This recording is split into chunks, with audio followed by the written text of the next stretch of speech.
Good morning and welcome to the First Unitarian Church of Alton. I thank you to all of you who are also viewing this service remotely. So everybody say hi to our remote visitors. Hi. Okay, good. A special shout out to Melanie and Laura who are here to help us on Saturday with the fourth Saturday distribution. So hey ladies, so looking forward to seeing you back here at church again. I promised them I would say hi. So anyway, for those of you who don't know me, I am Robin Berkeley, and my pronouns are she, her. I'm president of this congregation. I also serve as a worship associate. For those of you who are here for the first time or viewing for the first time, the First Unitarian Church is currently a small lay-led congregation located in Alton, Illinois. We are in the midst of a ministerial search for a contract minister. So we have some exciting news, hopefully in the next couple of weeks on that. We'll keep you posted as news evolves and changes. But we have been doing a good job of getting our interview and getting that done. We welcome everyone to this home of comfort, spirit, justice, and hope. We are Unitarian Universalists. We will open our service with a prelude by our pianist, Joy.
Thank you. That was beautiful. What's the name of that piece, Joy? What was the name of that piece? It's really pretty. Oh, I'm sorry, I missed that entirely.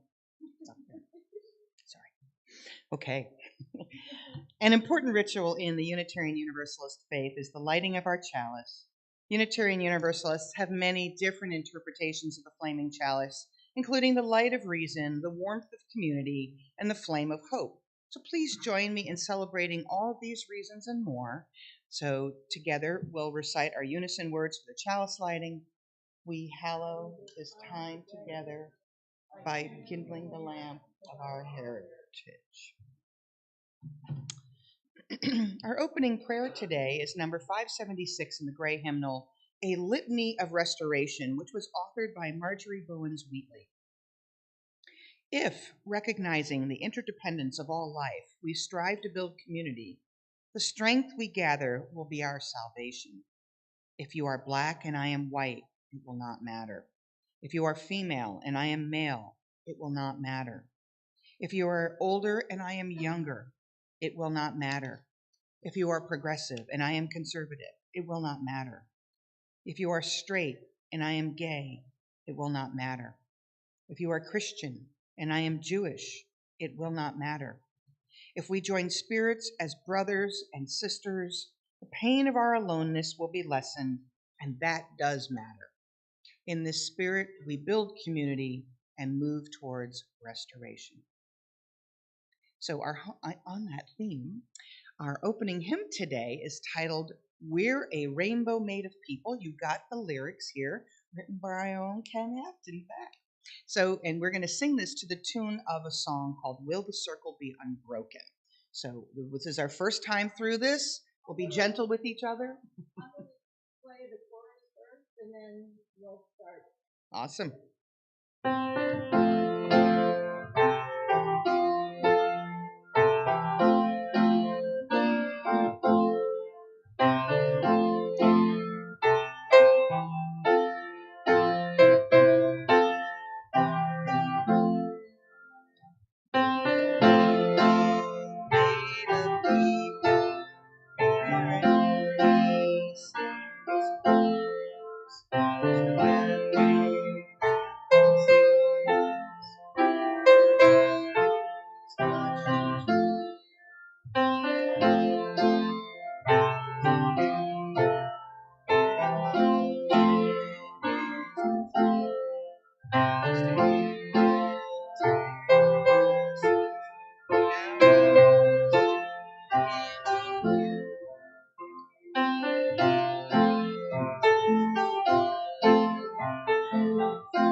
That. Thanks, Ken.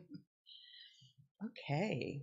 So, first of all, as you know, we have the UU Lent calendar. It's actually very appropriate for today. The theme for today is change. And as we talk about culture today, it'll touch on issues of change and why change is so hard because of culture. Today's sermon, as I've already said, is focusing on the importance of culture across several of our UU principles. And it crosses over several of our UU principles. Number one, it argues for the inherent worth and dignity of every person. So when we consider culture, right, that culture differs from person to person, country to country, and we as UUs do honor and value those differences. And I think it is important that we recognize that differences matter, different cultures matter, they're valuable to us to learn, and we move from there as a way of bringing people together.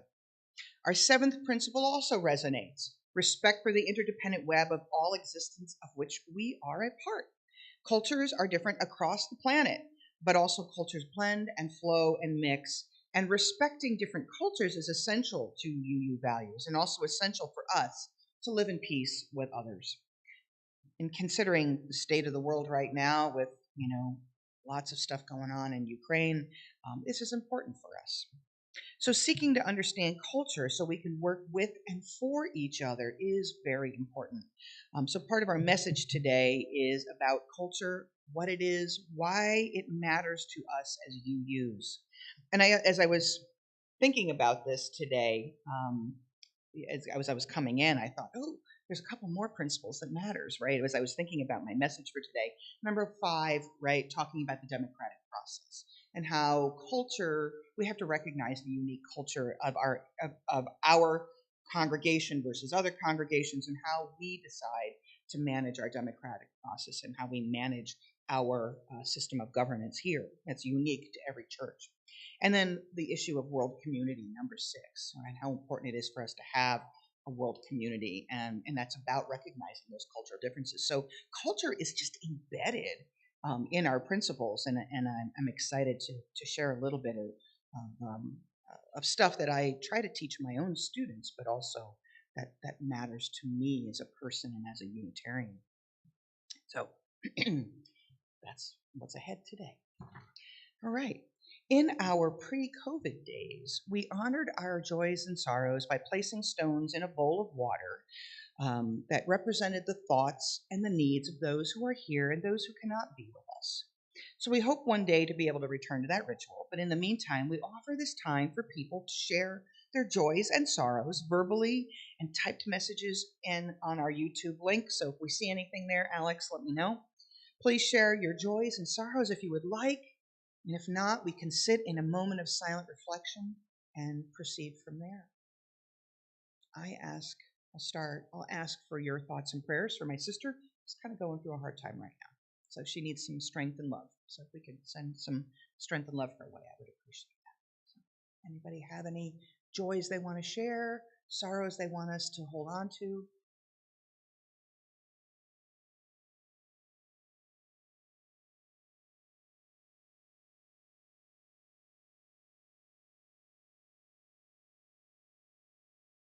Okay. Silence is golden. It's a good thing sometimes. Okay, so sit, please. Keep your eyes closed. Ground yourself. Listen to the voice. Listen to my voice. You can hear the hum of the projector. Maybe you can hear some sounds on the street. Subtle shifting in the pews. We hear some creaking. Being present to what we have ahead for our day, for our week, for the next few months, for ourselves individually and collectively. Take a few minutes to reflect on what you appreciate, what you're grateful for. Send your prayers out to those who need it, even if it's unspoken, even here in this room. Let's take a moment of quiet for that.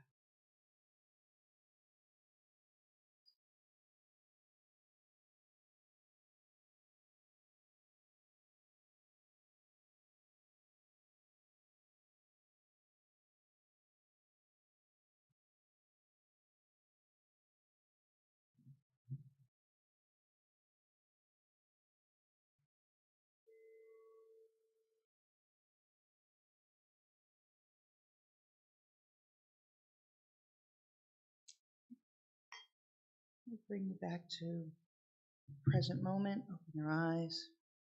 Shift if you need to a little bit. We're ready for stewardship. You want to pass the basket out, Nathan? Nathan is going to pass the basket, our first time doing this since the beginning of the pandemic, so I'm excited. Doesn't matter. Just help yourself. I will be reading as you do that. So we offer the gentle reminder that this community of faith is supported only by your giving. Stewardship is more than just financial donations, but it is also about donating time and talent to help our church. If you can't write a check, please help our church survive and thrive by offering your time to help us. Please donate as you can with your time, talent, or treasure. All are needed for our church to prosper.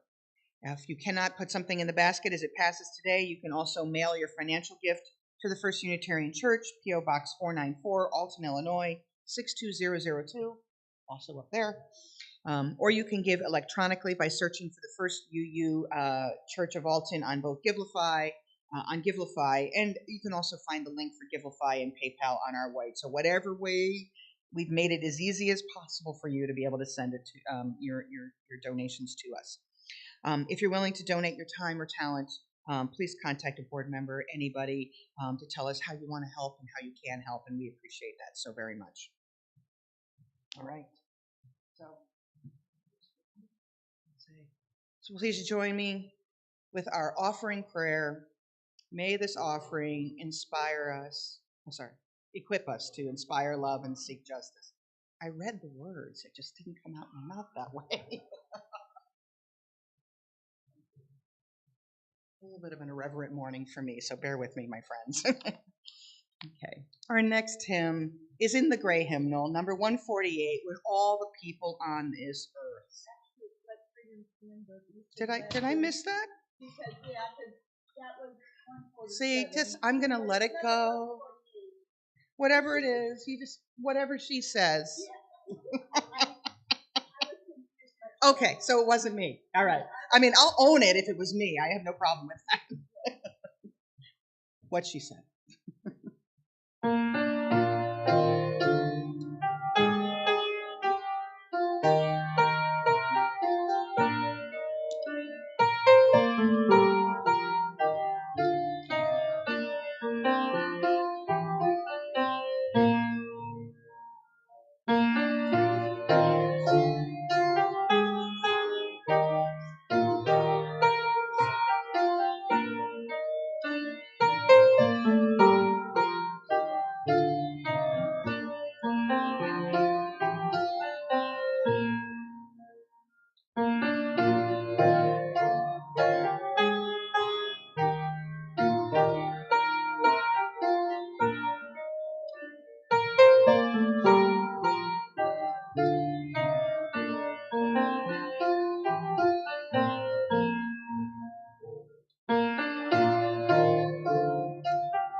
Thank you.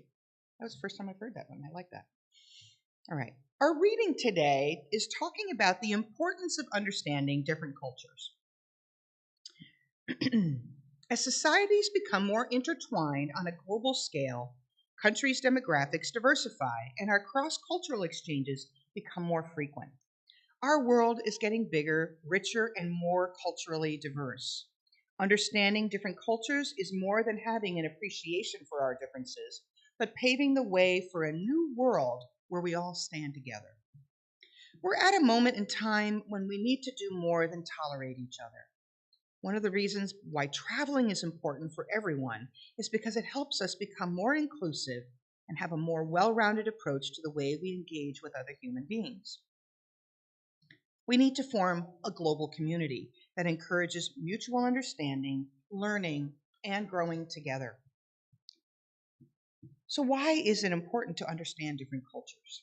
Understanding different people in their cultures is one of the best ways we can learn from each other and learn more about ourselves.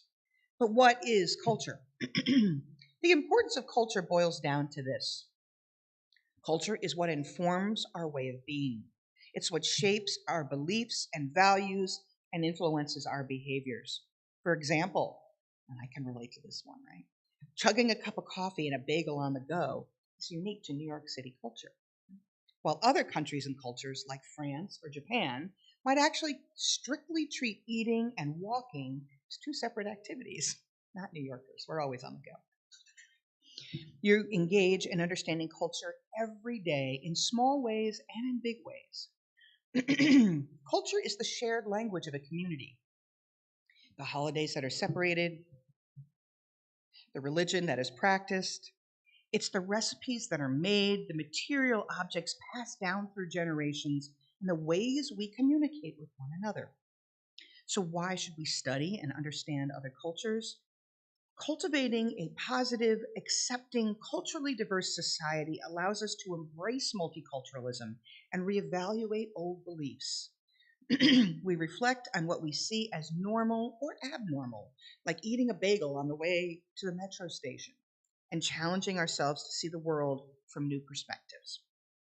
By studying and understanding new cultures, an important lesson becomes deeply ingrained in our minds that we have nothing to gain from judging something or someone we don't know. Sociologists believe that multiculturalism is defined by the following actions.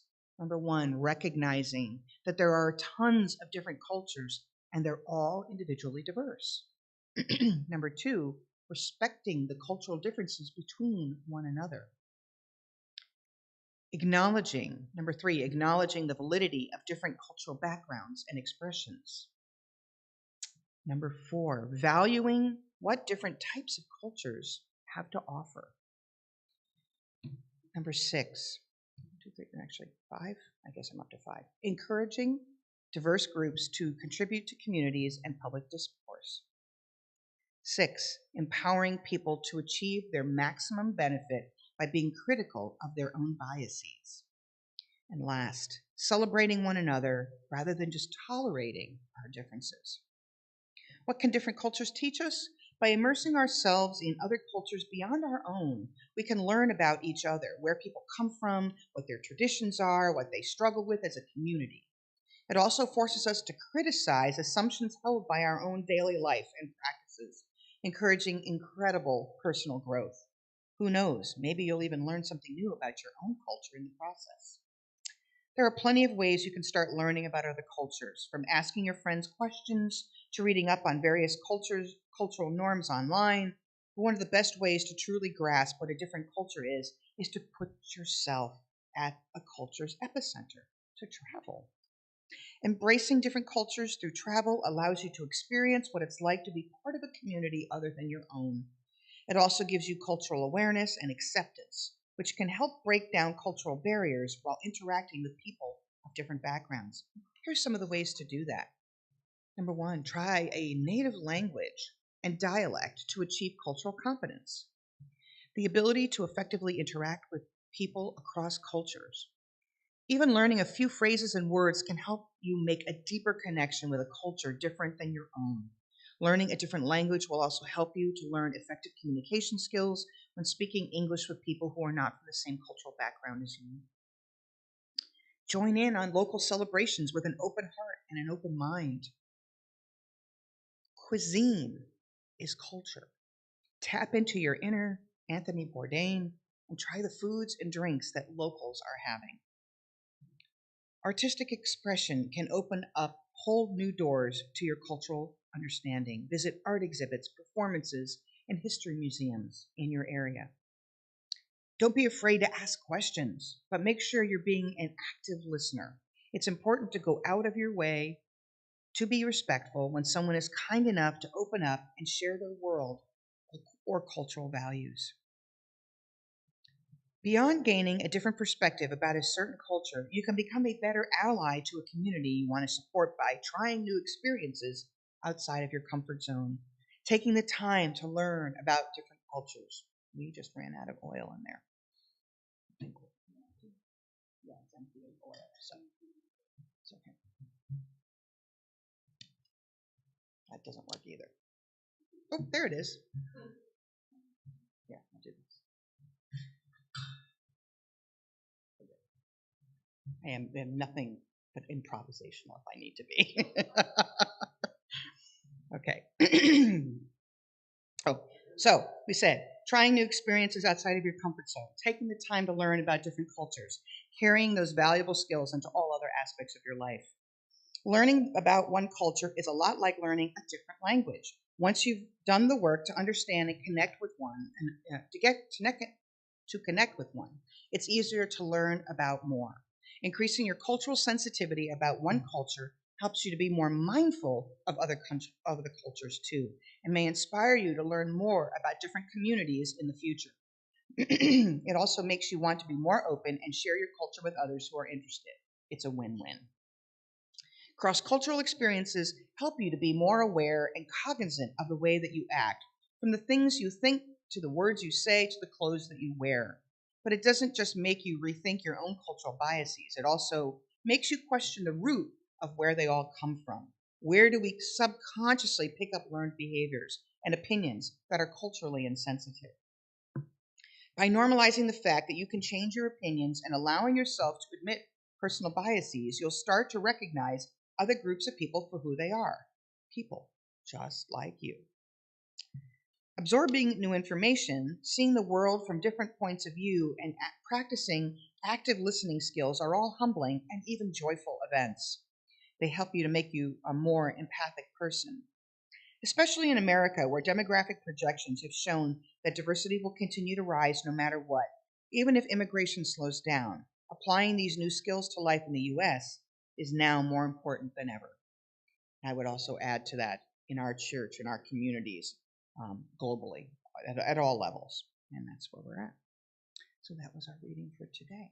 And I really like that a lot because having just come back from a trip, and I know Mary and Jerry just come back from their trip, and others, we're trying to get our travel legs back, and what it would be like to go to see something new or different or exciting. And I think it's really important for us to think about how culture adapts and grows and changes.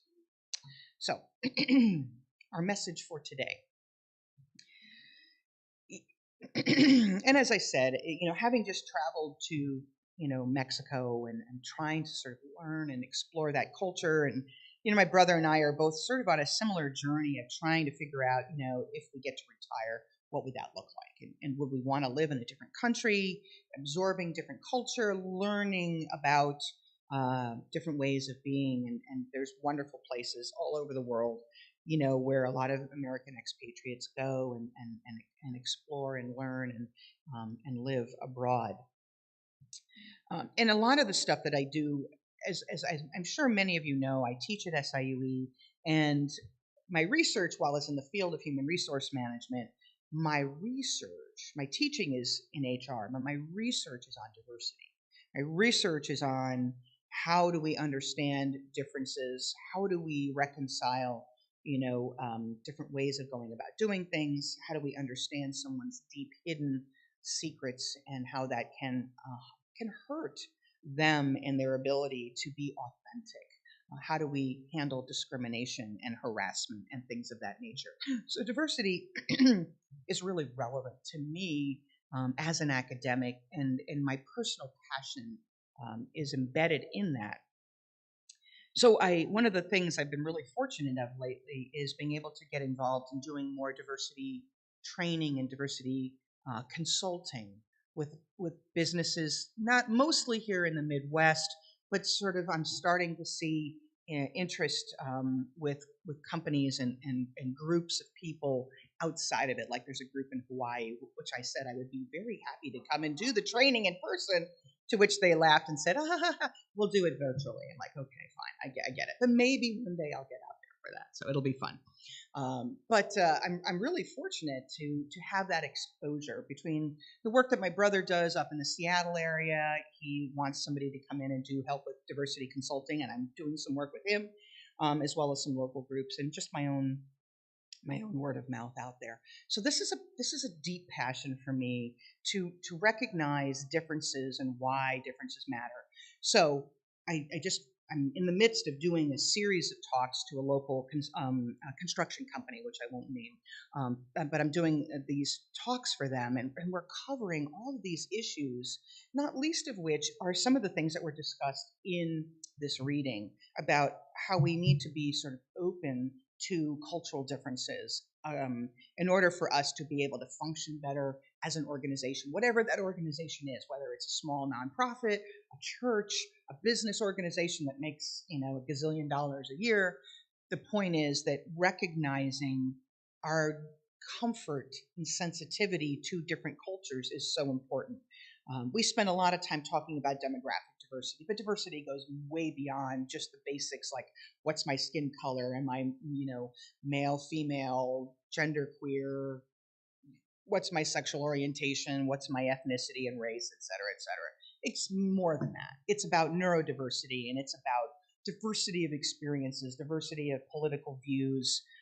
And I think, as always, right, we do a great job here as UUs trying very hard to see different cultures and different perspectives. We're not perfect. We struggle, of course. As a liberal religion, we don't tend to attract a lot of people who are conservatives to our church, but that doesn't mean that there's not value in having different voices and different perspectives on on the political spectrum, to hear, to learn, to grow. It doesn't mean we're going to change our minds, but it means we can learn to understand where somebody else is coming from, trying to find that common ground and how important that is. And that's the thing about culture is, right, every individual in a culture, while we might on average have a certain point of view or a certain perspective, fundamentally, though, there's tremendous variation even within this church, this community, this state, this area of the country, this country versus other countries. There's a lot of variation. So there's not a lot of sameness. There's similarities, but we don't want homogeneity. Homogeneity stagnates us, and homogeneity can drive us into the ground. All that, like, surround myself with people who are only like me, we don't get pushed to push ourselves to think outside of the box, to think differently. One of the things that I tell my students, right, every single time a new person joins an institution, whatever that might be, whether it's an organization, a church, right, it changes ever so slightly. As a person leaves, it changes. As a new person comes, it changes. So we are, as a congregation, as a church, as a faith tradition in the UUs, we're constantly evolving. And Joy did an exquisite job like a year ago on talking about UU history. And that's a great example of how we have evolved over how many hundreds of years? Several. Oh, yeah, at least 300 or 400 years, right?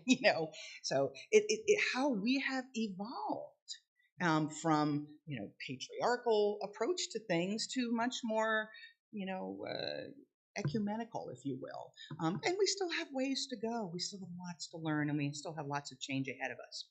So for me, then, understanding culture and what it means is foundational for us. And I think even for our church, recognizing this is going to help us on our journey to making some tough decisions ahead of us, whether it's what minister we want, will that person fit into our culture, will they support us, and how will they change us? Because they're going to, right? How are we going to change as we think about, is this building where we want to stay? Is this something that we want to look at differently? Do we want to be here in Alton? Do we want to move to somewhere else? So all of this change is going to have to be done within the framework of what our culture is, what we value, and the way that we want to go about things. And I think that for me, this is one of the reasons why I've really pushed our board to really be really thoughtful about our process, because culture matters. An ingrained culture is very difficult to change. So regardless of whether this is about us here or whether we're talking about this globally, I think we've got to recognize that culture matters, but culture's hard. It's hard to move, it's hard to change, it's hard to adapt. So I want to take you on a little journey through what are some of the different ways we can think about culture.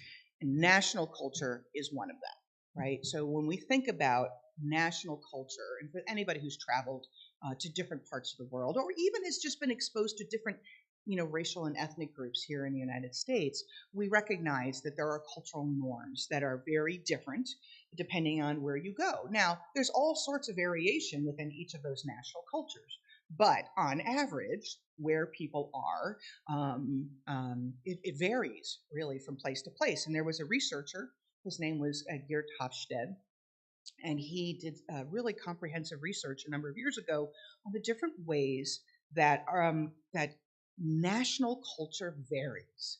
So when you go to Mexico, why is that different to Japan, and how is it similar to Japan, strangely enough, right? How do we go to Venezuela, and it's one culture, and then right across the border into Brazil is a very different culture, right? So how do these things evolve? Well, they evolve for a whole host of reasons, but let me talk a little bit about how national culture kind of evolves. And what it looks like. And so some of the measures that Hofstede looked at was a masculinity versus a femininity culture. Now, this is based on outdated norms of what is masculine or feminine. Obviously, that's in flux today in society. But he was talking when he did this research in the 70s, I think, that was still a really important issue to focus on. I mean, what a masculine culture is, it's one that's incredibly competitive. It tends to be very assertive. It tends to have gender differences in terms of jobs. And it tends to be more of a male-dominant society. So if we look at a country like a Mexico or a Japan, and Japan has evolved certainly in the last 30 or 40 years, but and we still look at Japan, and they're very masculine cultures. In terms of on the high end of masculinity, where it's about certain job types of what you can and can't do. There's men jobs and women jobs. And here in the US, we're still on that masculine side of things, but we're much more in the middle range on those sorts of things. On the far extreme, right, are Scandinavian cultures where, where we always hear and we wax poetic about families that get to take a year maternity leave or paternity leave. And they get to go back to their job, and the country supports them, and they have money that they can work. Canada has extended paternity leave and maternity leave too. Not here, but those are more feminine cultures that value those sorts of things. Again, I don't like the masculine feminine connotation, but you can see where there's some clear differences there. And then we have individualism and collectivism. We have collective cultures that we hear about all the time, where there are groups of people and China is a great example, right? In China, you hear the story, right, of the individual that tries to stand up, and the individual gets pressed down, and the community matters more than individual achievements. And this was really exemplified. I think I may have mentioned this before at some point.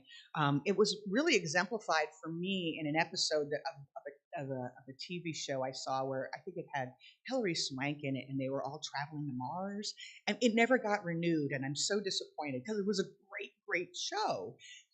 I think it was a Netflix special, and there was a Chinese woman who wanted to be acknowledged for her wonderful contributions, and the Chinese culture was like, nope, you're not going to stand out. We're not going to highlight you and how you're important, because it's our collective that matters. And she kind of flipped them off at the end of the episode, where she basically showed them that she didn't care, about what the collective meant, that it was okay for her to honor her individuality, and what she could bring to the table and how important it was for her. So it was a really interesting episode. But the point is that in a collective culture, we tend to have each other's back in a very different way than we would in a more individualistic culture. The United States is not even probably, it is the most individualistic culture on this planet. We value individual achievement, individual accountability, individualism. Of course, that doesn't mean it's not without accountability to each other. Like, in individualism as a philosophy, it's, what I would do unto others, I would expect them to do unto you, that golden rule. It's still the way that sort of governs individualistic behavior, but we know that people don't always follow that. But as an individual culture, it's challenging for us as a culture to work in teams, to cooperate, to feel like community, because our individual needs and values and points of view tend to bubble up, and they dominate. Even as we sit in this collective church, right? Often, not just here, but really any church, right? We're balancing the church needs versus what individuals want and need, right? And there's always that tension that's going on there. So we do find that can be challenging across the board. So individualism and collectivism is another way that national cultures vary. Uncertainty avoidance. Some cultures cannot stand uncertainty, and so they work very hard to control what they can by putting a tremendous amount of structure around things. We look at countries like Singapore, right? Like, you can't lift this up because it's a crime to do this. It's a crime to chew gum. And there's a whole host of rules for behavior. And then, and Russia, very uncertainty avoidant. They do not like uncertainty, and hence we can see how that manifests itself in some of the behaviors that we see going on right now in Ukraine and in Russia and in Belarus and in that region of the country, of the world. So uncertainty avoidance is challenging for us because for a lot of people, we're not comfortable with uncertainty, and so we want to grip to anything that can control us. We are probably slightly more comfortable with uncertainty than on average, but even here in the United States, we're still like things to fit in beautiful boxes because they make sense to us, and that's what our brains naturally like to do. Other ways, power distance, comfort with differences in power. Here in the United States, we don't really defer to royalty in the same way as other countries do, where they defer to their authority figures. As a democratic society, and even as a democratic faith tradition, and a democratic congregation, power distance is not something we like. It's like, sit down, like that old 1776, sit down, John. Love that musical. But power distance becomes attention, and we see power distance playing itself out in unusual ways. I'm going to give you a quick example of this. In South Korea, high power distance culture, right? They really are not, they really love to have hierarchy. And like if I'm in a classroom with some of my students who are from South Korea or from other cultures where power distance matters, they don't question me in the classroom. Even though when I go, I want you to question me, they're like, oh no, you're the teacher, I'm not supposed to question you. And I'm like, you can, it's okay. You're in the United States and we don't care about that sort of stuff. So yes, please question me. But the biggest issue was airline pilots. If you remember, probably 20, 30 years ago, South Korean airlines had a spate of airline crashes. And I couldn't understand why it was suddenly happening for this particular airline. Why? Power distance was the problem. The captain in the cockpit was the authority figure, the ultimate authority figure. Do not question me. Do not ask questions. Do not tell me what I'm doing wrong. You're not allowed to do that. And so the co-pilot, the engineer, none of them would question. And so, like, the flags are waving and everything's going off in the cockpit, and the pilot would not listen to reason. And we found from listening to black boxes after crashes, horribly crashes, that they were just not challenging the pilot the way that they needed to. So they started doing the research and figured out that it was the power distance in the culture that was causing the problem. And when they taught the people in the cockpit how to talk to each other, how to challenge the pilot without challenging the power distance, notice we haven't heard of any crashes since. That was a tremendous training opportunity for that. And I read that actually in one of Malcolm Gladwell's books. So if you're interested in that, you should definitely look at it. Anyway, there's a whole host of different ways that we vary power distance, uncertainty avoidance, and that, but it's also we vary on time orientation, right? We're a long-term time orientation. Some countries care about multiple generations, like our Native Americans are like, not this generation, 7 generations forward. We care about that. And here in the United States, we're like, yep, this quarter, what's going on? We are very short-term focused, which can harm us. It can be really good for like, how do we do it in the moment? But we have long-term implications. We look at what happens to our rivers and poison in the streams and, garbage everywhere. It's horrible stories about these things from an environmental perspective. Our short-term focus, our short-term culture is hurting us, right? They all like, I don't care. The next generation will care about it. They may not be a next generation if we don't care now. Right? So space orientation, right? Some cultures are really comfortable with proxemics, right? You can be right next to them and their space, their zone of space is really very small and they're completely comfortable being next to you. I don't know if you experienced this in Cuba, but my best friend Olga, when I first met her and she had moved up from Cuba, she spoke this close to my face. Because that was what culturally was the norm in Cuba, in Puerto Rico, in her Latino culture, island culture. And yet other cultures, arm distance is not far enough away, in terms of how you interact with people. And it varies. You travel someplace and you can see this profoundly as you interact with others. So national culture, tries to explain why nation to nation we differ and why we differ and how we differ. And there's obviously many, many ways. But even within those national cultures, there are people in a collectivist culture, there are still individualistic individuals. In a culture that is not comfortable with uncertainty, there are people that are comfortable with uncertainty. So we're talking about on average here, right? A variation where we see these things. So if we take it down then from this idea of national culture to sort of institutional culture and of an organization, whatever that organization might be, we see culture varying based on visible and invisible variables, right? What is visible to us and very conscious, and then what is invisible to us, conscious or unconscious. Now, the visible conscious and the invisible conscious, we get this, right? What are some ways that our national culture, our institutional culture here at UU, what are some visible ways that we reflect our culture? Our chalice is a great example of a visible symbol of what we stand for when we talk about it at the beginning of every service, why that matters. Our holiday tree. And I'm calling it a holiday tree because it's going to vary based on the holiday. And we do have some things, if anybody wants to stay after the service and put them on the tree, it would be lovely to do that. But our Christmas tree, right, it has pagan roots, but it's also part of Christian traditions. This is part of culture. It's a visible part of culture. So there's all sorts of visible ways that cultures happen. It's symbols and stories and visible things and logos.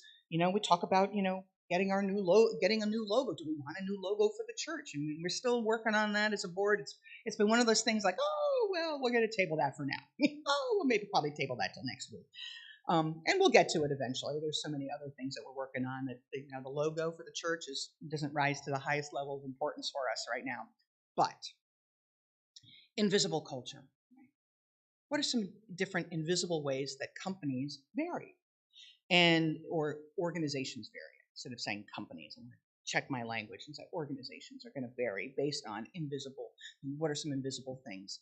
Invisible things are like the way that we talk to each other, the way that what our expectations are for behavior, what our expectations are, like explicit expectations about things in the way that they need to be.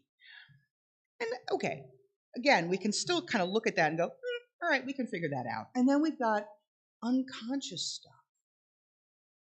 This goes back to even like the Supreme Court. You remember the Supreme Court justice? I think it was the Supreme Court justice who said, I don't know what pornography is, but I know it when I see it.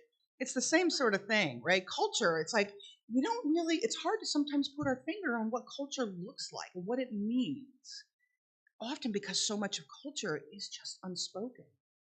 And I guess if we spent some time here, we could probably pull out what's unique about our first UU Alton culture, but it's often hard to put a word to it or to put our finger on it. But we just sort of know it when we're there. We feel it.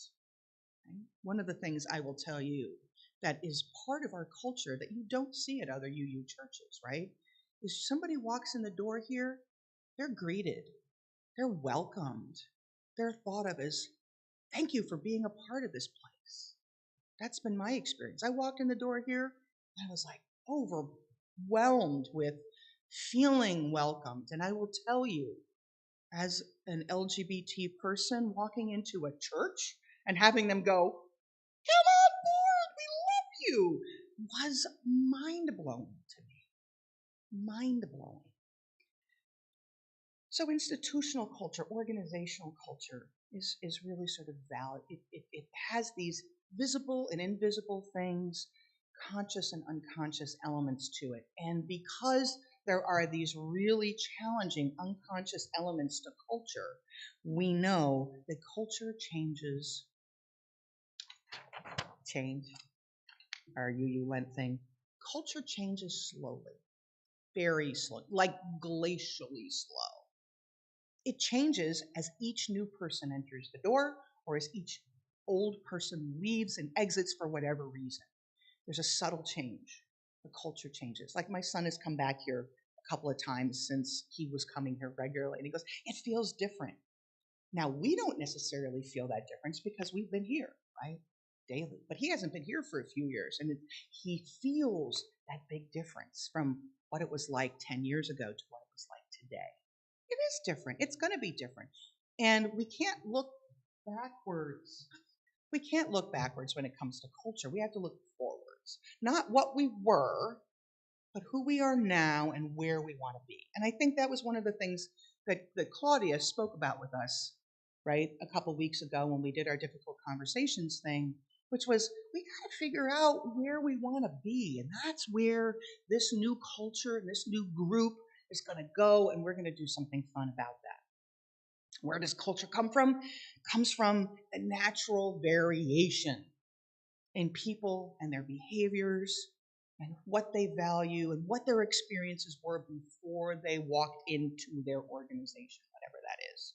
It comes from the unique history, the national culture that we're embedded in, the unique history of our country, of its people, of the region of the country, right? The bagel in New York versus you wouldn't find a bagel here in St. Louis to save your life, right? A lot of good ones anyway. All right, I'm a little biased about that because I really like my New York bagels. But the point I'm making is, even in regions of the country, culture differs. It's different in Wisconsin and Illinois and Missouri, and yet we are in the same region. People fluidly cross those borders, but the cultures are very different. Why? Who founded Wisconsin? Who founded Illinois? Who lives in Illinois? Who migrates here? Who's lived in St. Louis in the Missouri area? It varies. It changes. And as we are more fluid, we change, our culture changes, and our people and our institutions change little by little because of that influx of diversity, the richness of diversity.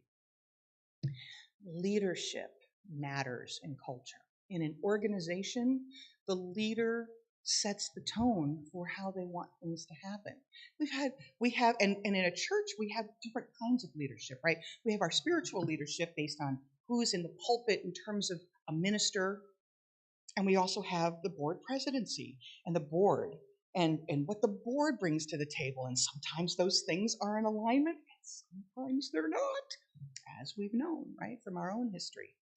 And sometimes it's good to be challenged, and sometimes those changes are too much. We think back to some of the interim ministry stuff that's happened in the last 10 years here. Part of what the interim ministry program was trying to do is shake up your culture so that you're open to new things as they walk in the door with a new minister or a new way of doing things. And sometimes that's a good thing, and sometimes the approach becomes too disruptive, and people don't feel like they have their communal environment that matters to them, why they came here, those unspoken things that we value, but we don't have words for it. We just know it because we feel it. And the last thing we want is someone to rip that unspoken thing up and throw it away from us, right? That bell means a lot to me. Maybe not everybody likes it, but I do. So I ring it every time because I love it. And it symbolizes this resonant sound of connecting people. And that bell disappeared during our interim period. Didn't like it. Okay, it's all right. I'm open. I am nothing but adaptable, as I've said. But I really liked it, and that was the thing. I was like, no, we're going to keep them. When that person left, we brought it back because it mattered to us. Now there are other rituals and things here that we're going to change and we're going to adapt. And we're all going to have that response of like, don't move my cheese. I like my cheese right here. This is what it looks like, and it's really good. Right? But we have to recognize that sometimes the cheese has to move to this table, and we have to figure out how to adapt to that. And we're going to. It's just going to take time. But just recognize, right, that leadership impacts culture. Whether it's your minister leadership, the board leadership, those changes and changes in boards, right? Things change over time. It's going to happen. Member experiences and knowledge. Bless you, Mary, for your institutional knowledge. because Mary knows our history. You know, we've got that beautiful Bible in the back that represents part of who we are, right? These windows, this building embodies our knowledge, our collective history. And it's hard to think about, you know, the possibility. It still makes me gasp. As much as I might be pro or con one way or the other, just the thought of leaving here is hard. It is. Because it's a beautiful place, and it's warm, and it's something about it that feels home. And then, you know, Reverend is somewhere here, you know, hanging out with us, you know, knowing our haunted history, right? How cool is that? So, you know, that's a big part of it. And we're part of the haunted history tour here in Alton because that haunted history has value. Because there's great stories to be told, to be learned about experiences that are outside of our ability to know these things. And part of our member experiences in our institutional knowledge and our history of our church is the rites and the rituals and the stories and the heroes, right? We love stories about heroes. When we think about all sorts of business organizations, they have their hero stories about, you know, Bill Gates and what he did and what Steve Jobs did, but even heroes, you know, come in all shapes and sizes. They don't always have to be the leader. A hero can be anybody, if it matters to them, because our passion for our culture and for our organization is the thing that builds us up and keeps us going. So that's where some of the culture comes from. Change management, culture, yeah, it's hard. It's really hard. There's no doubt about it. Change management is difficult because culture is glacial. It doesn't change fast. Because people, I think generally speaking, people are okay if, like I'm okay if Joy changes, I'm good with that. But don't change me. Like she can change, but not me. You can change, but not me. So we're kind of good with everybody else moving forward, but we tend to like dig our feet in and feel really comfortable with where we're at. And that's a natural human thing, right? It's something that's unknown is scary to us.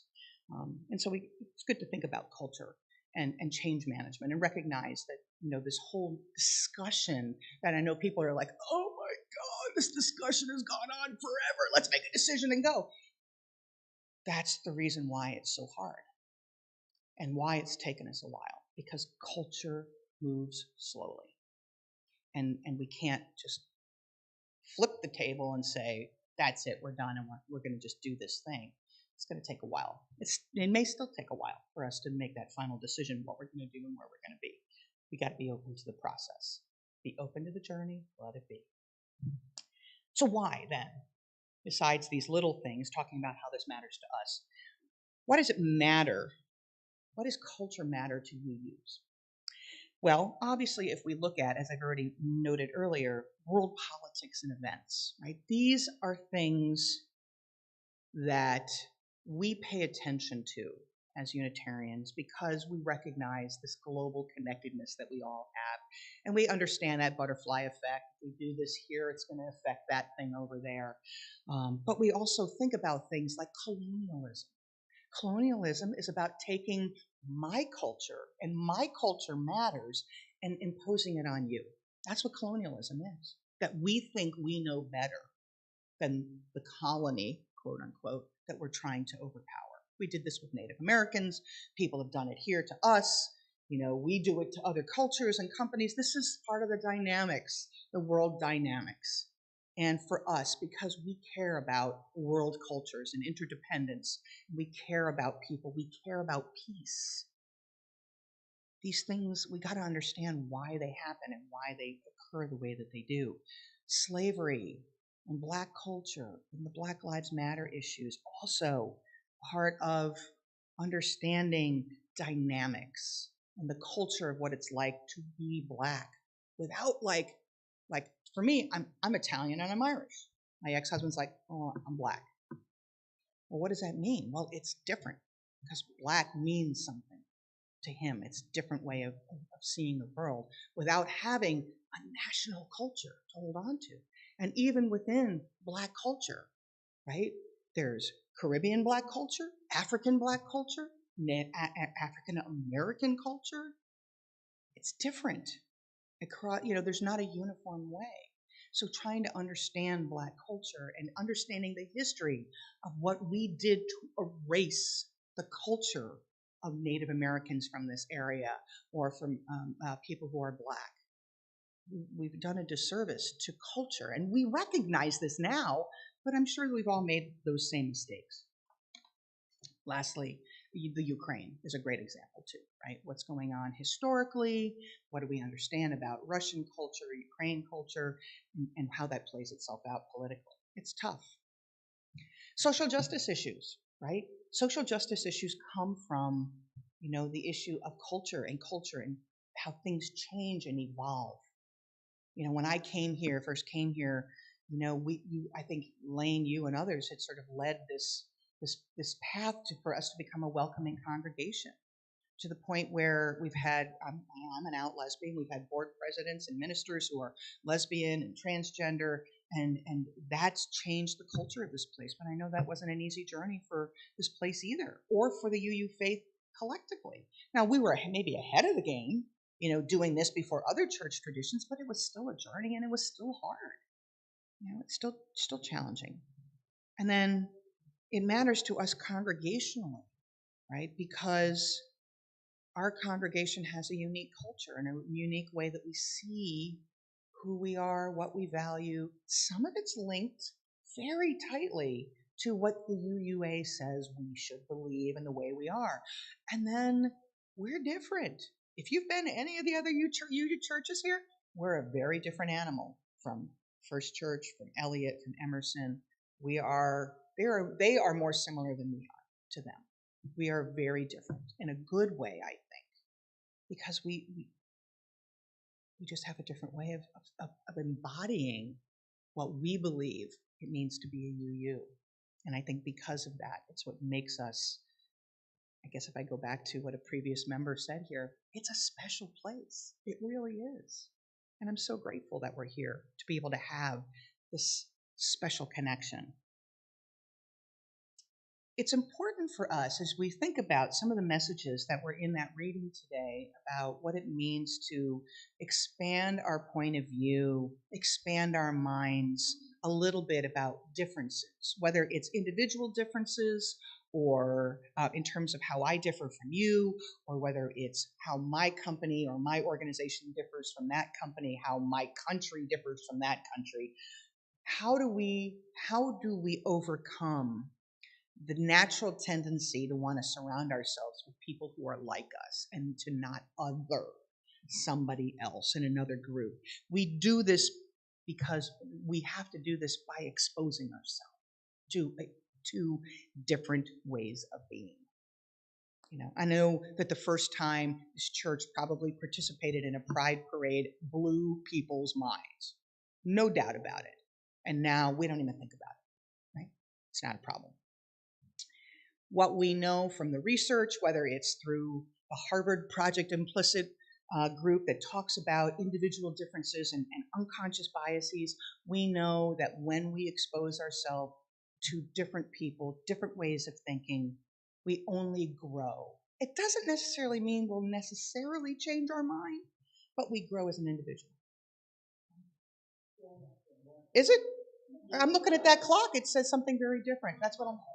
Well, okay. I'm really sorry about that. Thank you, Mary. I'm looking at that clock. I'm going, I got 10 minutes. I'm good. So I apologize. I will wrap this up.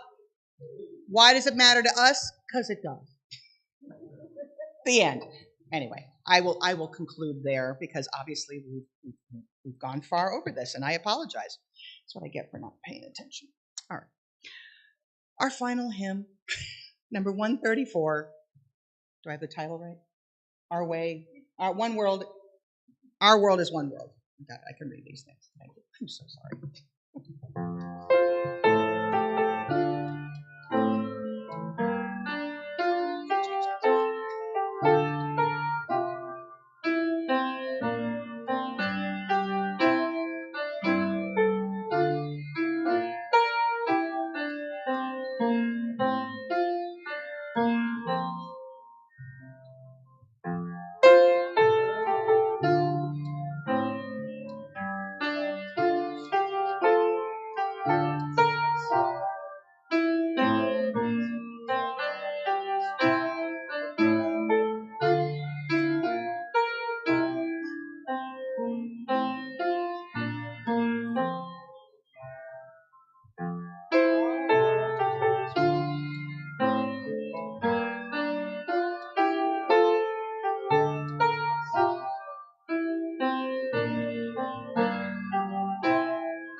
Okay, my apologies to those of you online. I apologize. A couple announcements and then we will skedaddle.